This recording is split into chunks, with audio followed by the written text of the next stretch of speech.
Hey everyone, this is Susie Roos from Self Care Essentials and Evicting Cancer, bringing you another wholehearted aging tip. If you saw my last video, we talked about eating the rainbow and a little bit about connection with the chakras.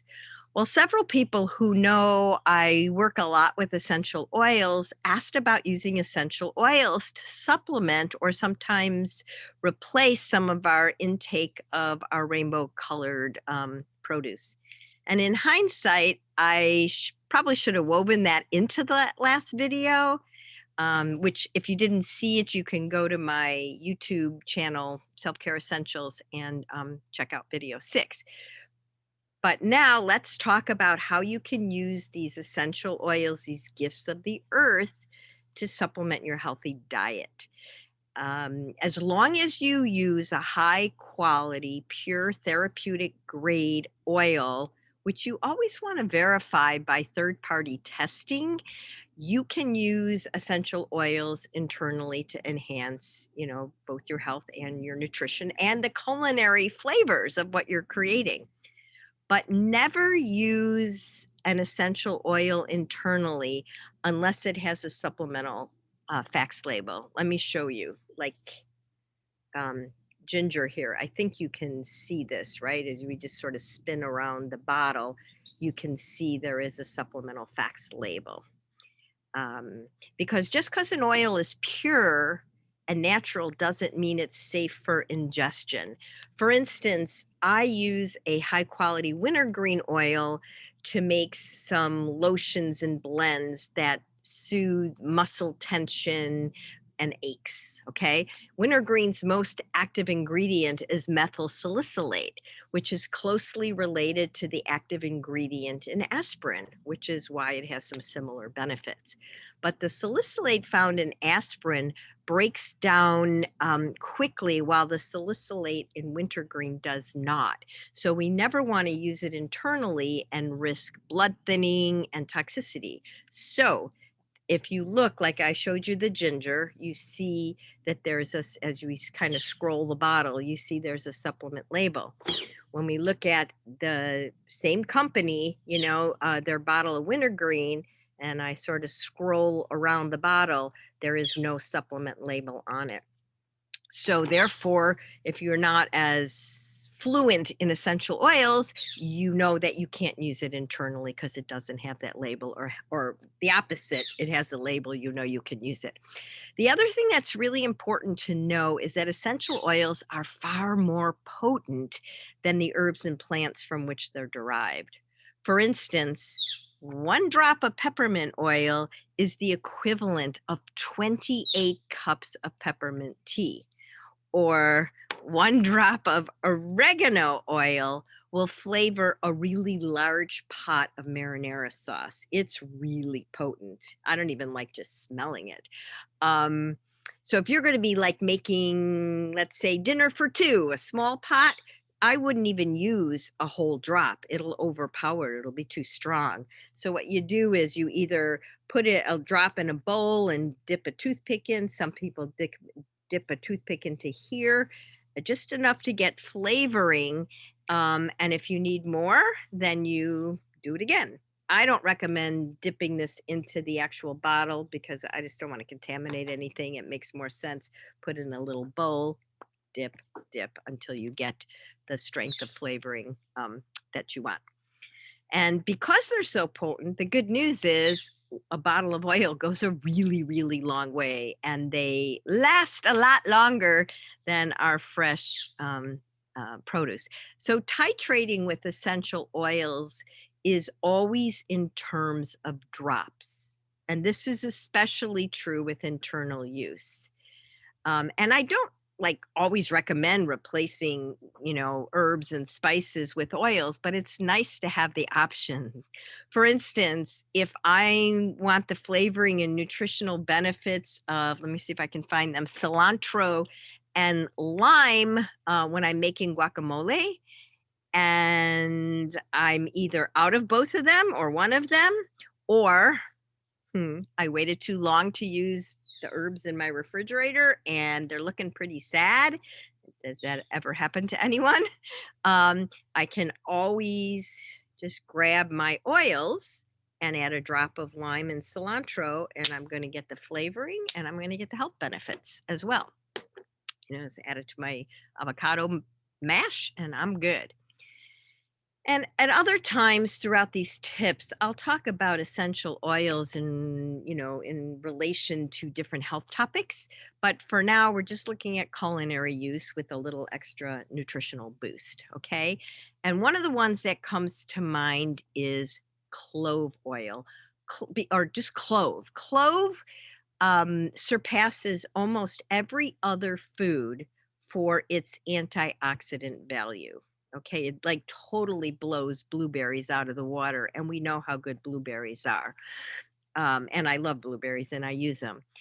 I don't do like daily cooking or regular cooking with clove buds, steeping tea or whatever, but it's super easy for me to add a drop of clove oil to my chai tea, which will boost the chai flavor and will also give me that antioxidant value.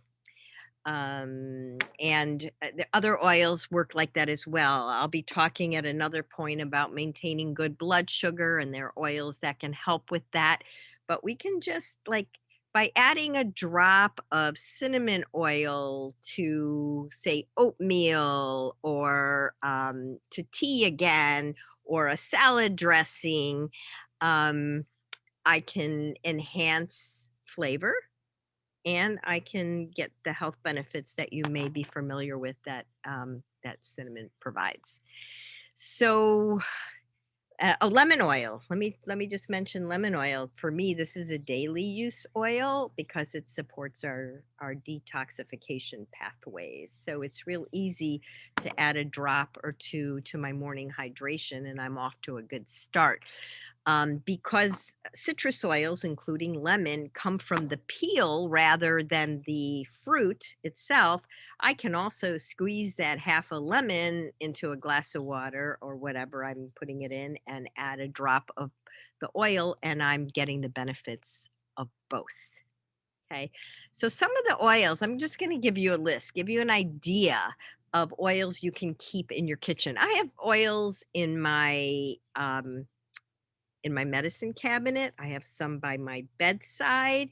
I have some in my backpack that I just like to have around me and share with people. I even have them in my laundry room because I love to add lavender oil to my dryer balls, especially when I'm drying sheets.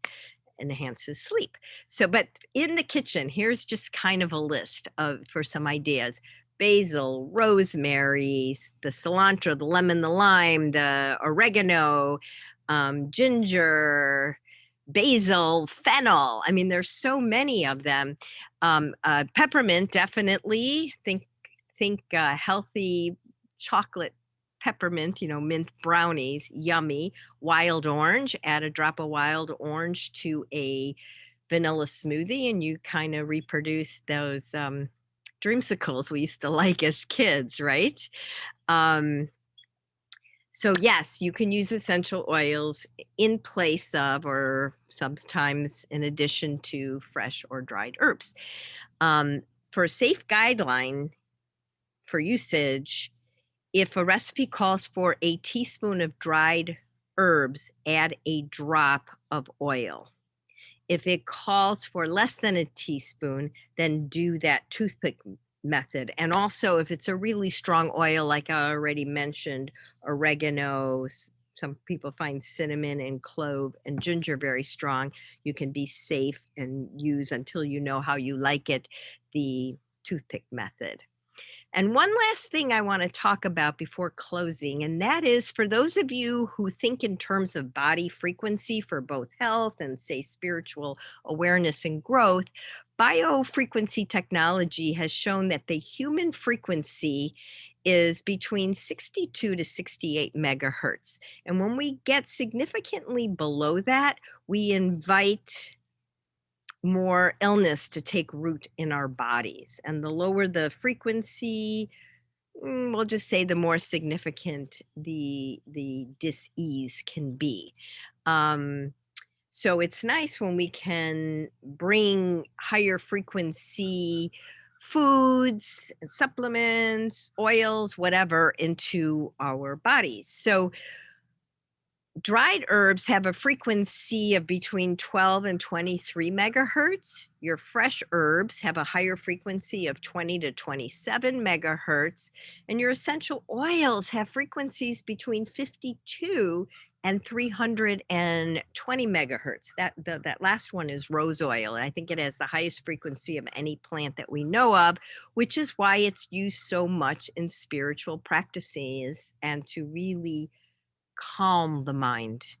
So it's not to say that using a dried herb is going to harm you. Please do not interpret that at all. It's just how nice is it to have a little extra frequency boost by taking advantage of essential oils that provide that. So, in summary, I think we should all grow or buy organic herbs and spices and use them regularly. That is food as medicine. But first, not everyone is going to do that, nor always have what they need on hand. And I don't know about you, but I always travel with essential oils, but I don't travel with herbs and spices. And then there's the time element. You know, I can pretty much ensure upping the antioxidant value of my tea by that drop of clove in there, but I'm probably not very often, as I said earlier, simmering a pot of chai on my stovetop and adding clove and cardamom and cinnamon that way. So, as one of my favorite spiritual teachers would always remind me, it's rarely either or. It's more like and both. So that's kind of a reflection and a reminder that we truly live in an abundant universe. Okay, I couldn't help it. A tiny dose of spiritual truth mixed in with the culinary power of essential oils. So, okay, that's it for today. Have a wonderful rest of your day, and I will see you next time.